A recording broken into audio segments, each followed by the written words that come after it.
You ain't my daddy, bitch, I'm big mama. Every time y'all book me with them, it's gonna be big drama. 20 black Suburbans, we pull up.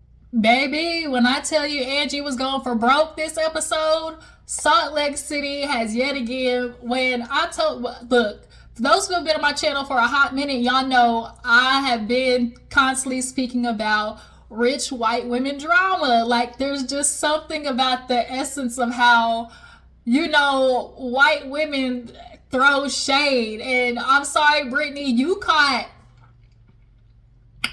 of caught hella shade this episode, and I really feel bad, but I like Brittini. That's all it is. Brittini, it's your first season. All the girls, some girls go through it. Some girls aren't lucky enough their first season to already show up as somebody a little bit more put together. That's all this is. Brittini just need a little bit of money and time. That's all, y'all. That's all she needs. This her first season. So yeah, you definitely caught a little sly little remarks, but it's just so funny the way white women do it. Like, it's just hilarious. Cause Lisa hit Brittini with two good ones this episode, okay? So we'll get into it. As you see, I got the hood on, y'all. Like, a girl told y'all I was balding, okay?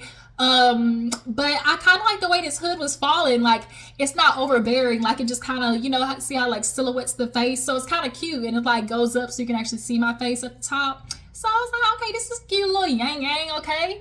But yeah, you guys, your girl, hey, how you doing? Make sure you hit that like button. Make sure you hit that subscribe button, okay? If you've already been around here and they put nothing in the collection plate, we gonna have to squabble up, okay? What Kendrick say? Squabble up, hey, squabble up, hey.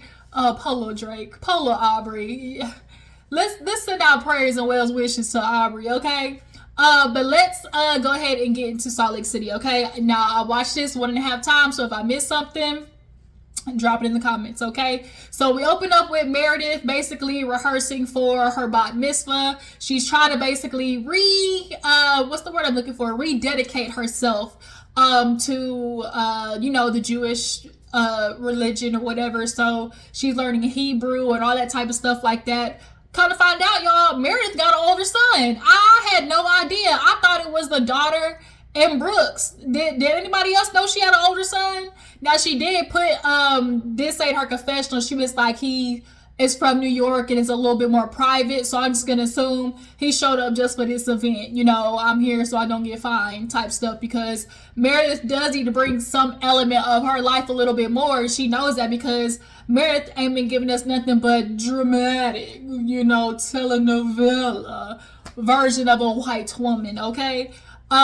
So yeah, she's rehearsing and everything, and everybody is finally starting to show up, because I really don't think there was a scene in between there. I really think we got a lot of actually this event this episode. So everybody's showing up. Heather, who showed up there first? Heather, Lisa, Bronwyn, Whitney, Bronwyn's outfit banging, Angie's outfit, y'all. Angie's been turning looks this season, because at the little Tiffany Blue party, Angie was top place for me. Angie has been giving really cute little looks. But Angie showed up, but of course Bronwyn as well. And so it's awkward for Bronwyn, because she's there with a whole bunch of people she literally just got into it with. Angie just cussed her out, giving her all types of F-bombs at the little Girl Scout meeting. And then, as far as Heather and Whitney,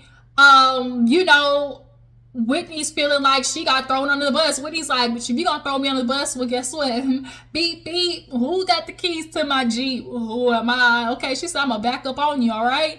But I really appreciate the fact that Bronwyn is not letting you play with her. It's her first season, but she didn't just fall off the turnip truck, as my grandmother would say, as the old folks would say. I didn't just fall off the turnip truck here. Bronwyn looks like she spot shade from a mile away. And that's why Heather was so mad this season, because Bronwyn clocked it early, okay? Clock it. Yeah. Not finna try to haze me, sorority girl me. You was being messy, guess what? So was I. So was I. And is, okay? So now Whitney goes over to Heather, speaking up to, she goes over to Heather, basically was like, hey, like, are we good? You know, obviously Bronwyn, you know, she's trying to like twist my words, and Heather's like, girl, we're good. It's not like she said anything that, you know, you haven't said before. And I'm really feeling like Heather is only not upset because it was Bronwyn. Like, she didn't want Bronwyn to basically have a one up on her, drop something. And granted, yes, Whitney's probably said these things about you before. Don't change the fact that she said them again for another season, because you're coincidentally the one closer to Lisa right now. You and Whitney go in this back and forth menage a trois with trying to be Lisa Barlow's best friend. And now that Heather done lost the weight, got, you know, done upgraded a model, okay? You like, she's ready to be part of the little clique. She is now become what's the little dumb blonde one on Mean Girls?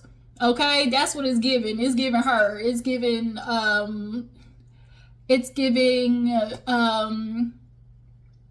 yeah, just want to be part of the girls.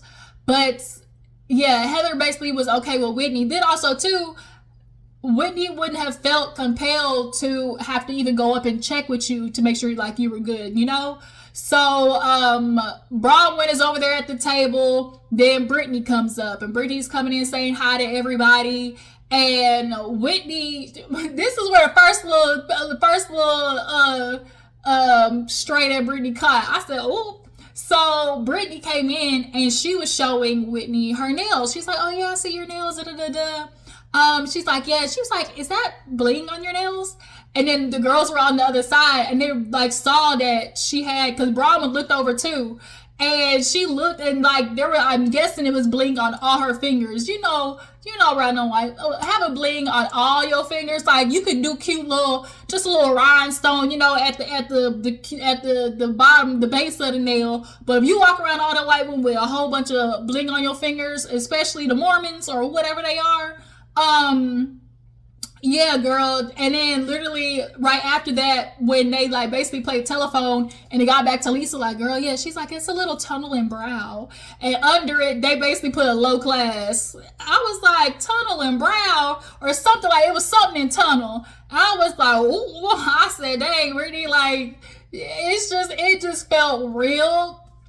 I don't want to say mean girlish, but it was just like what you expect from all of these kind of like upper echelon group. You know, when you're around the upper echelon, it's all about, you know, competition with each other and how you look, and are you gonna fit in with us, and do you follow the rules, and do you not play by the rules, like all of that stuff. So who else came in? What other conversation was there? I think it was Angie and Bronwyn. No, that was inside. I feel like it was somebody else. No, Brittany came in and talked to Bronwyn. That's what it was too. When Brittany came in and she said hi to Bronwyn, they stopped and ended up talking about, you know, what was said, because Bronwyn was like, this is awkward.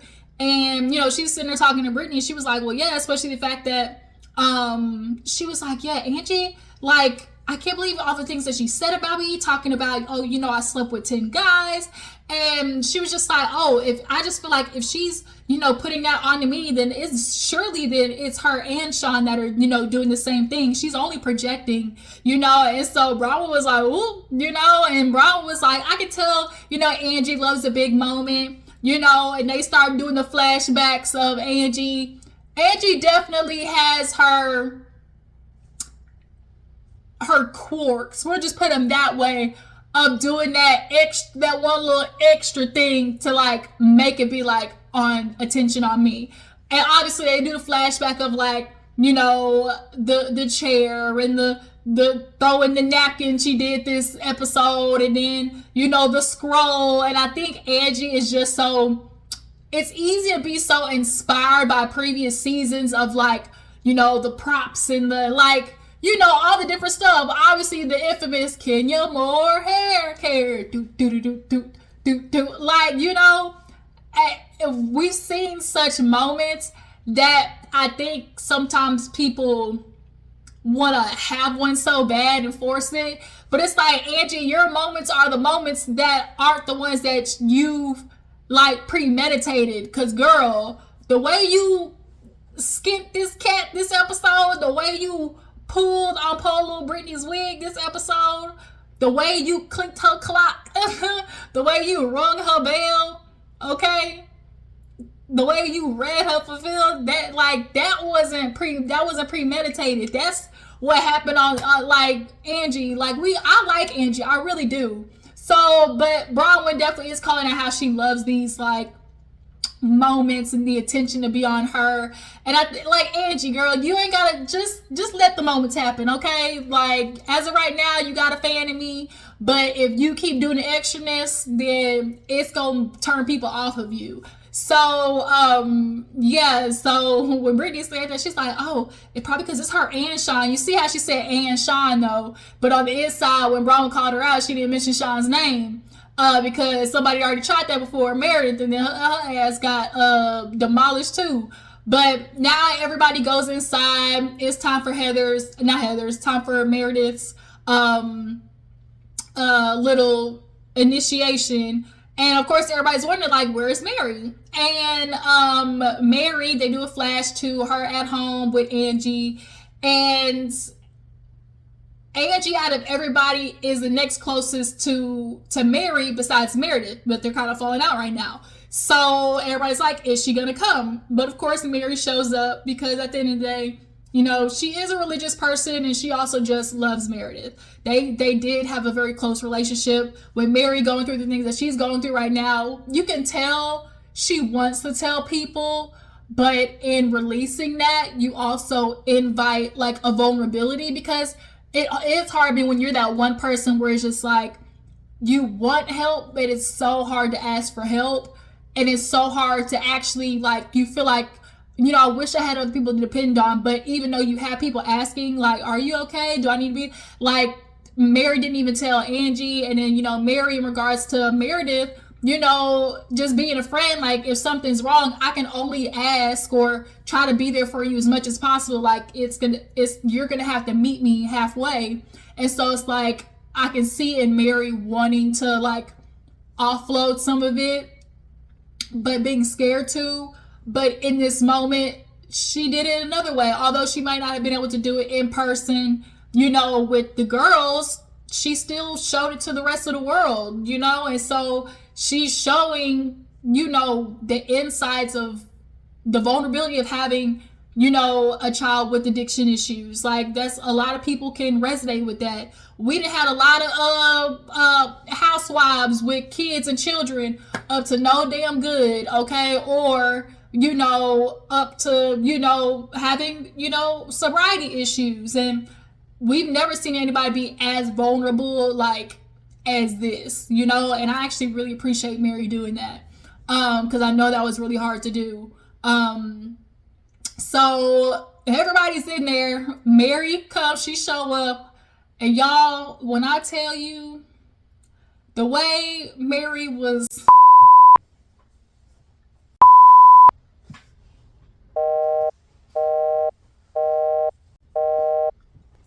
the way Mary was trying to get, like, she was just looking, and it was so funny because everybody could see out, but Mary can't see in. So literally you just see the shadow of Mary just trying to go across the window.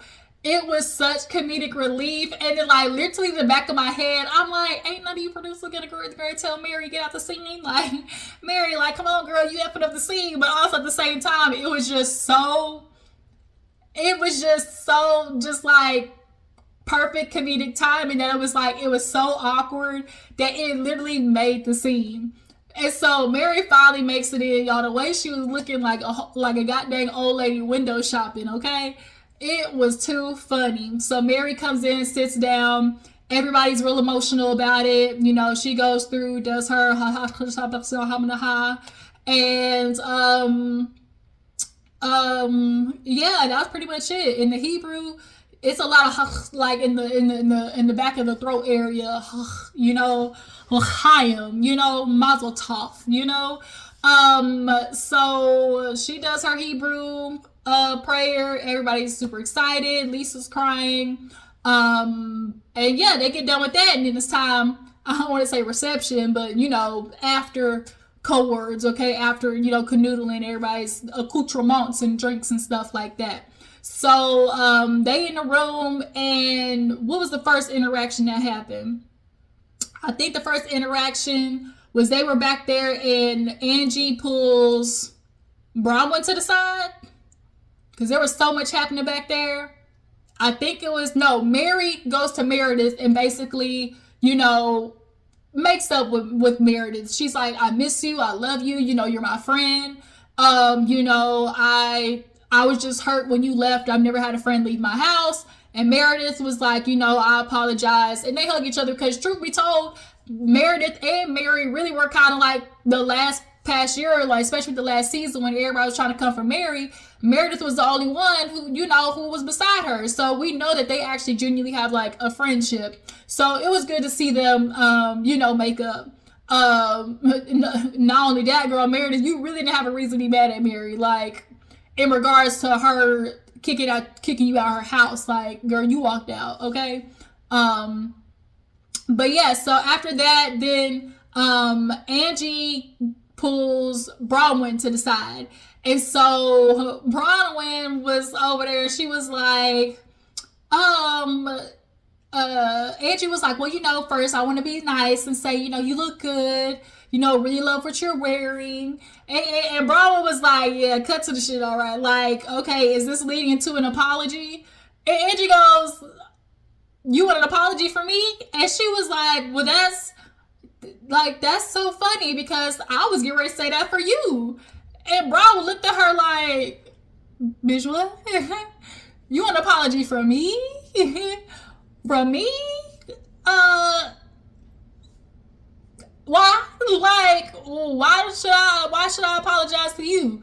And basically after that, Bronwyn started bringing up, she was like, girl, you literally like cussed at me and you dropped a whole bunch of F-bombs, and you basically was like, F you, F you, F you, and you were like, girl, you coming at me. Like, so no, until you apologize for that, you ain't getting any conversation out of me. So in one way, like, Angie did apologize. Do y'all think that apology was genuine, or she was just saying it in that moment? I think if Bronwyn had accepted it, I do think there would have been a slight makeup, but I think Bronwyn was just so over her trying to now do the apology. Like, because I feel like I saw Angie going into an apology. Am I tripping? But Bronwyn, long story short, she didn't get to finish the apology. Hell, Bronwyn was tired of it. And so she was like going in on Angie. And then, boy, here come Todd. Here come Daddy Todd. Boy, I tell you, Daddy Todd know how to break up a scene, don't he? Daddy Todd know how to break up a scene, don't he? Boy, I tell you, he came over there. But why don't you, hey, this is it. He gave her that tap of like, this is enough. And looked at Angie, hey, Angie, you want a drink? And Bron looked at him like, this bitch ain't finna get no drink. She just lied on me. Like, girl, like, boy, if you don't go on somewhere. So they walk around because, when Todd say that's enough, bitch, that's enough, okay? So Bronwyn goes over there, and that girl, Melanie, I think her name is Melanie, something like that. And she was over there with Bronwyn trying to check on her. And she was staying over. It was so funny because as she was over there talking to Bronwyn at the bar, Todd came up, and do you see the way she dismissed herself? Because Todd was like talking, but you could tell he just wanted to talk to Bronwyn. So she's like, I'll give you guys a minute. Like, whatever Todd says goes. Okay, that's how that man operates. He's a rich white man, not just a rich white man, a wealthy one. Okay, so whatever he say go. And so Bronwyn was showing that she was upset with him. And he was like, I wasn't trying to upset you. She was like, well, I know you were. I know you're just trying to be nice. But like, no, like, this is not the moment. And Bronwyn, did you tell Todd what he was signing up for? Because when you go over there sitting there talking to her, she was like, she's just sitting there calling me a liar. He's like, well, why didn't you walk away? Nigga, because I can't walk away because I'm trying to get this money. Okay? Now leave me be. Like, let me cook. Okay, let me land this plane, like, cause Bronwyn and Angie going back and forth with each other. Shit, that's a tussle right there. If Angie and Bronwyn got into it, man, that would be a good old Salt Lake City showdown. Yeah, because they both quick on their feet. So I'm just like, damn, Todd. Like, I'm thinking, Bronwyn, I don't think Bronwyn told him everything that was gonna happen. Also, too, truth be told, because I saw 2 weeks ago, Bronwyn was like apologizing to Todd on like a Instagram post, I think. I was like, well, she was like, I apologize for, making my husband look bad and, just maybe not being in my best self. And I was like, and this was after the episode where it was, but if you're upset at me, Lisa, you want me to ride your dick like it's your job, like. So she was apologizing for the whole season because Bronwyn basically, he don't like when Bronwyn turns into this person. You never act like that before.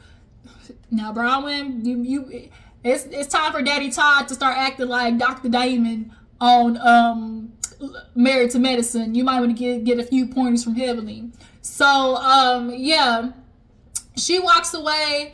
And now Bronwyn goes over there by Brittini. And so Brittany's like, well, I mean, I guess we could be friends for a hot minute, just standing there. And she was like, I guess we're friends now. Yay. It's just like, oh no.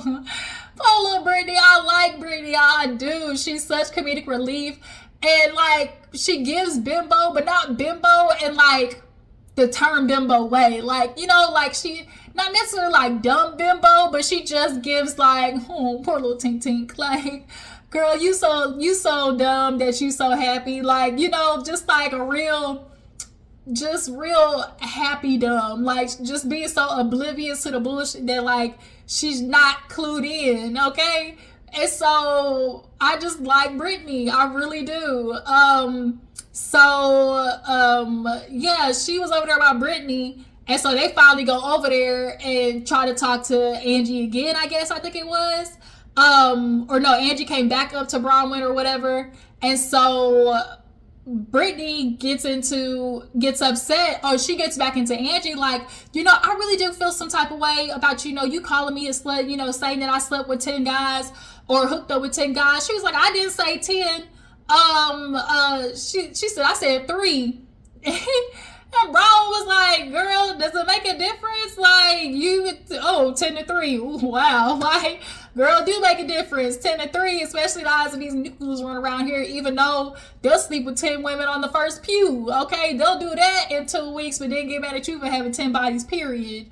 Okay, so, yeah, she was like, at least don't make me double digits, ho.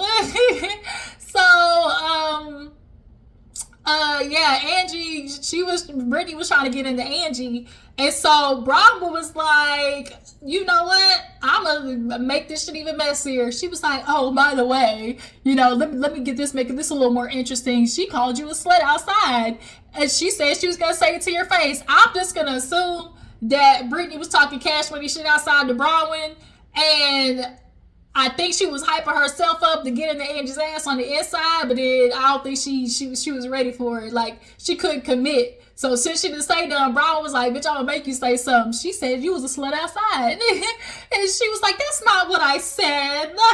She was like, no, what I said was, you're projecting on me, and since you're calling me a slut, maybe because that's like you're sleeping around. You see she didn't mention Sean's name on the inside like she did on the outside. I was like, I caught that. She didn't want to throw Sean in that mess because she see where that goes. So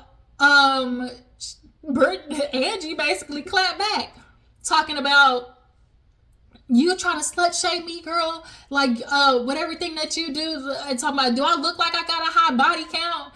And she was like, yeah, do I look like I got a high body count? Look at me. It's giving high body count hair. It's giving high body count face. It's giving high body count dress. Boom. I was like, even it was Mary's face that sent me through the roof. It was Mary's face basically going, like, wait a minute, where did this come from? Wait, no. Like, wait a minute, this I didn't. We weren't prepared for this Twilight Zone. Okay, so now Brittini is in in Wonderland trying to figure out where the heck she ended up. She literally looked like she got pushed down Wonderland's hole. So she's like, oh my God, like the what is it? The white way of saying, a white saying, screw you. Like, ain't that what the white people say? Screw you. That's how I knew she was mad. How you know a white man is right? You're skating on thin ice, buddy. Like, she gave her one of those. Screw you. Like, screw you, Angie. And I just died. So it was giving real white chicks. So she walks off. She start crying behind the curtain. Brooks, Meredith's son, go over there to check on her. You just hear him in the background talking about, oh my God, like, are you okay? Like, okay, are you okay? And then she walks out on the other side, she crying. Lisa goes over there to talk to her. And when Angie was coming up to get ready to apologize, Lisa was beside her talking to Meredith because she's telling Meredith what happened. And then here go Lisa hitting Brittini with another stray. She was like, yo, you know, you're okay. And she whispers in her ear, but you could use a little keratin treatment. Like, it was like a keratosis, something with keratin, you know, because, you know, keratin's good for the hair. She was like, but, you know, you could use a little bit of like a keratin some treatment. I was like, God dang, like, this is how you know they've been talking cash money shit about Brittini behind the scenes, okay?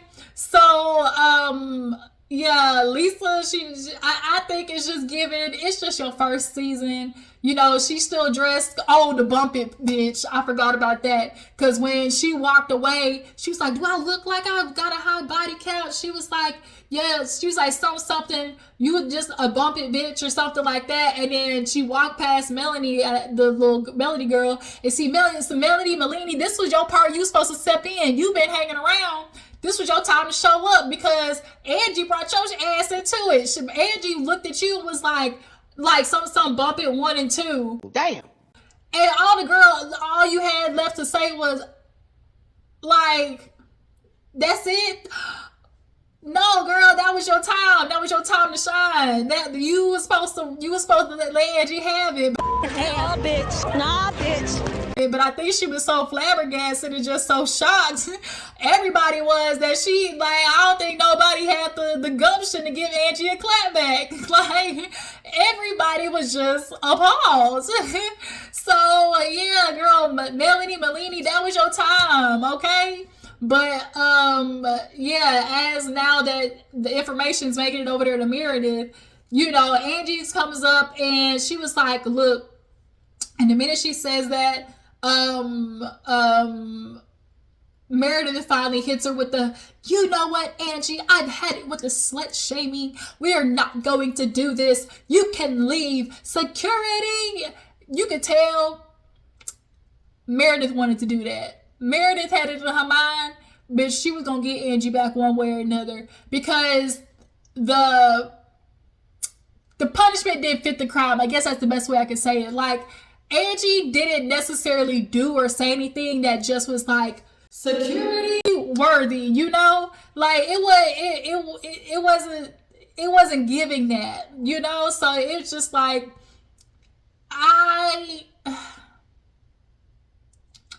Meredith, she just gives telenovela mixed with white woman. That's it. Lisa gives real Karen energy, white type. They all give they different versions of white woman. Brittini just gives bimbo-ish, but we need to dig into Brittini's ass some more because where is your children? Okay? Where is your children? Worried about this damn Jared that don't even want you. Yeah, like I think Meredith she was trying to give Angie the business because she ain't forgave Angie for the past stuff and the fact that Angie wore her and Sean wore Meredith's ass out at that table when they was all in Palm Springs. That was just, yeah, she ain't got over that because Sean said, I ain't apologizing for any motherfucking thing, okay? But I think that was it. I'm trying to think, did I forget anything? Angie and Bronwyn, Meredith and Mary, they apologize. Whitney and Heather, like, now all of a sudden Whitney's like against Bronwyn, but Whitney and Bronwyn were good. So it's like they keep mixing back and forth so much so at the end of the episode, oh, that's what it was. Lisa went to go check on Angie, and Angie was going off, and Lisa's like, don't say anything you might regret, like you don't want to say anything you want to regret. So that's why I had it. That tacky ass bitch came to my house, and here go Angie with the dramatic. She threw up the napkin. Okay, she threw up the napkin. And Lisa was trying to calm her down. She's like, no, I'm tired of this. And so she's like, where's my phone? Where's my phone? And when they escorted her out, they gave her the jacket. She was like, that ain't my motherfucking jacket. And she's like, here. And she threw it. It was Brittany's jacket. And Brittany just picked it up. Just so dramatic. And she held it like just so old. Just so dramatic. Like at the end of a 90s prom queen movie. She was just holding her jacket just like this. I was like, damn, Angie. Like, boy, Brittany was not, I don't think Brittany think it was going to end that way. But yeah, that was it, you guys. Y'all drop down in the comments. Tell me what you feel about Angie wringing Brittany's neck. What you guys think about Bronwyn requesting an apology from Angie? And do you guys feel like Whitney and Heather is now trying to team up on Bronwyn? Because, Heather would have sitting there and act like she, was cool with Bronwyn, but I don't believe damn bit of it. Yeah, I'm trying to think of anything else that I can think of. Lisa, no, that's it, y'all. Appreciate you for tuning in. I will catch y'all hoes later. Deuces.